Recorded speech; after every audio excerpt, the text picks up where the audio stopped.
പ്പെട്ട ബാലേട്ട, ഞാൻ ജോലിയിൽ പ്രവേശിച്ചു. സുഖം തന്നെ. ബാലേട്ടനെ കാണാൻ കഴിയുന്നില്ലെന്ന ദുഃഖം മാത്രമേ എനിക്കുള്ളൂ. എത്രയും വേഗം ഞാൻ ബാലേട്ടന്റെ അടുത്ത് വരും.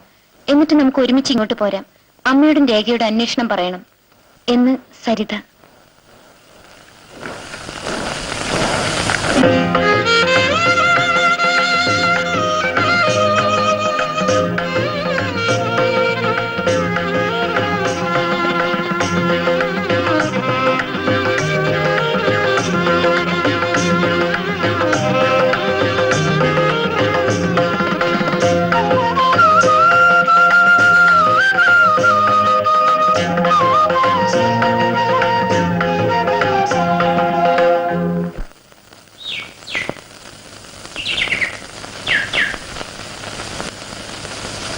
Good evening. Good evening. ഇരിക്കൂ.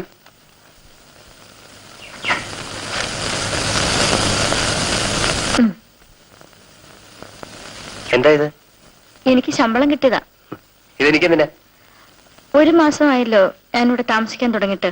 ഓ, വാടകയായിരിക്കും അല്ലേ? അതിനിവിടെ ഞാൻ ഹോസ്റ്റലോ ലോഡ്ജോ നടത്തുന്നില്ലല്ലോ. അയ്യോ, അതുകൊണ്ടല്ല.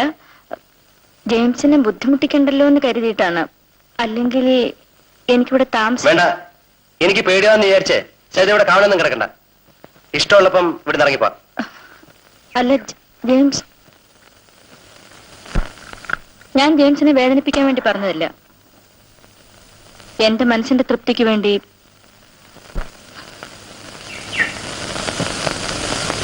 ഇത് വേണ്ടെങ്കിൽ വേണ്ട. എന്നെങ്കിലും ഇതിന്റെ അർത്ഥം ജെയിംസിന് മനസ്സിലാകും.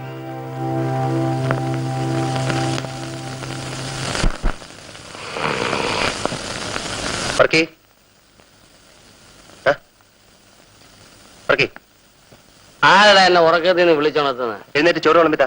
വേണേ വിളമ്പി തിന്നോ. എന്നിട്ട് ആ പാത്രവും കഴുകി വെച്ചേരെ. വർക്ക് ചെയ്യുന്ന പാത്രം അകത്തോണ്ട് അതും കൂടെ കഴുകി വെച്ചേരെ. മഴ മഴ. അയ്യോ സാറെ പോത്തി. നീ എന്താ പറഞ്ഞേ? നീ തിന്ന പാത്രം ഞാൻ കഴുകി. ആര് പറഞ്ഞു? ആരാ സാറിനെ കഴുകാൻ പറഞ്ഞു? പാത്രം. അയ്യോ ഞാനങ്ങനെ പറയോ സാർ? അയ്യോ കൊച്ചമ്മ ഇരിക്കണം സാർ. ഞാൻ സാറിന്റെ ശമ്പളം വാങ്ങിക്കുന്നതല്ലേ സാർ? സാർ പണം വെച്ചു തിന്നണം സാർ. അയ്യോ സാർ, ഞാൻ സാറിനെ പറഞ്ഞു വിടത്തില്ല. അയ്യോ എന്നെ പറഞ്ഞു വിടരുത് സാർ. പാവമുണ്ട് സാർ. ഇരിക്കും.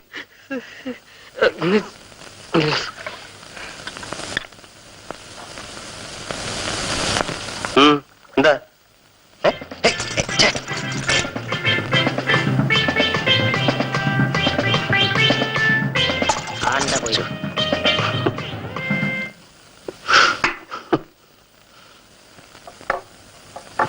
പ്രിയ ബാലേട്ട, എനിക്ക് ഇവിടെ സുഖം തന്നെ. പക്ഷെ നിങ്ങളെയൊക്കെ കാണാൻ കഴിയാത്തതിലുള്ള ദുഃഖമേ ഇന്നെനിക്കുള്ളൂ.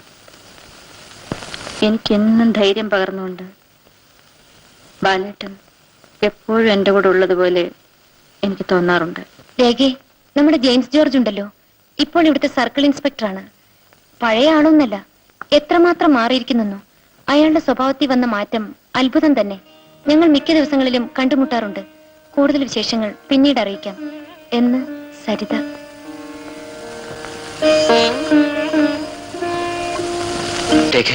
എന്താ ഏട്ടാ? സരിത അവളെ എനിക്ക് നഷ്ടപ്പെടുവോ? സരിത അത്രക്കാരൊന്നുമല്ല ചേട്ടാ. മനുഷ്യ മനസ്സല്ലേ, എപ്പോഴാ മാറുന്നതെന്ന് ആർക്കറിയാം. ഈ ഫയലെല്ലാം ഓഫീസിൽ കൊടുത്തേക്കും. ശരി സാർ. സരിതയ്ക്ക് മനസ്സിലായോ? SI കൃഷ്ണൻകുട്ടി.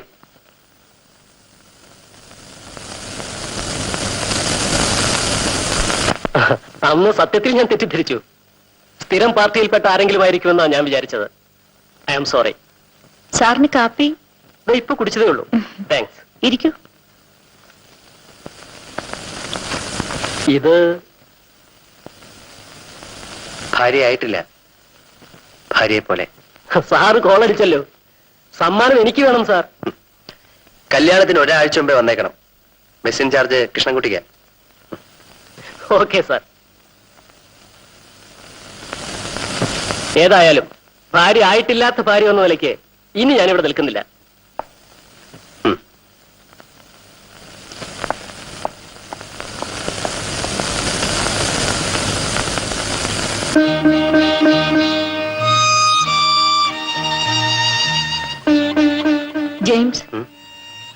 വളരെ നാളായി ഞാനൊരു കാര്യം പറയാൻ ആഗ്രഹിക്കുന്നു.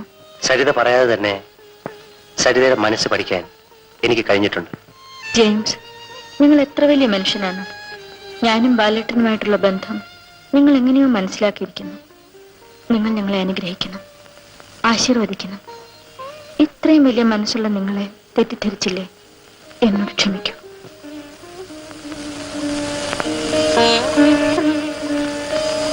സരിത, ഇന്നെന്റെ പിറന്നാളാണ്.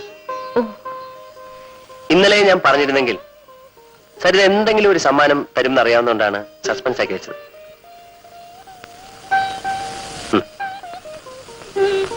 ഈ മോതിരം ഒരു സമ്മാനം. സമ്മാനം എപ്പോഴും ഓർമ്മിക്കേണ്ടതുകൊണ്ടാണ് അതിൽ പേര് എഴുതിയിരിക്കുന്നത്. ചേച്ചി. യെസ്, പുതിയ ജെയിംസ് ജോർജ്. സരിത അന്ന് പറഞ്ഞില്ലേ ഒരു ദിവസം കന്യാകുമാരിയിൽ പോയി അസ്തമയം കാണണമെന്ന്? ഇന്ന് പോവാം. ഇനി ഒരു ദിവസം ആവാം. എന്റെ പിറന്നാളായിട്ട് സമ്മാനവും തന്നില്ല. ഇന്ന് എന്റെ കൂടെ കന്യാകുമാരിയിൽ വന്നാൽ അതായിരിക്കും ഏറ്റവും വലിയ സമ്മാനം.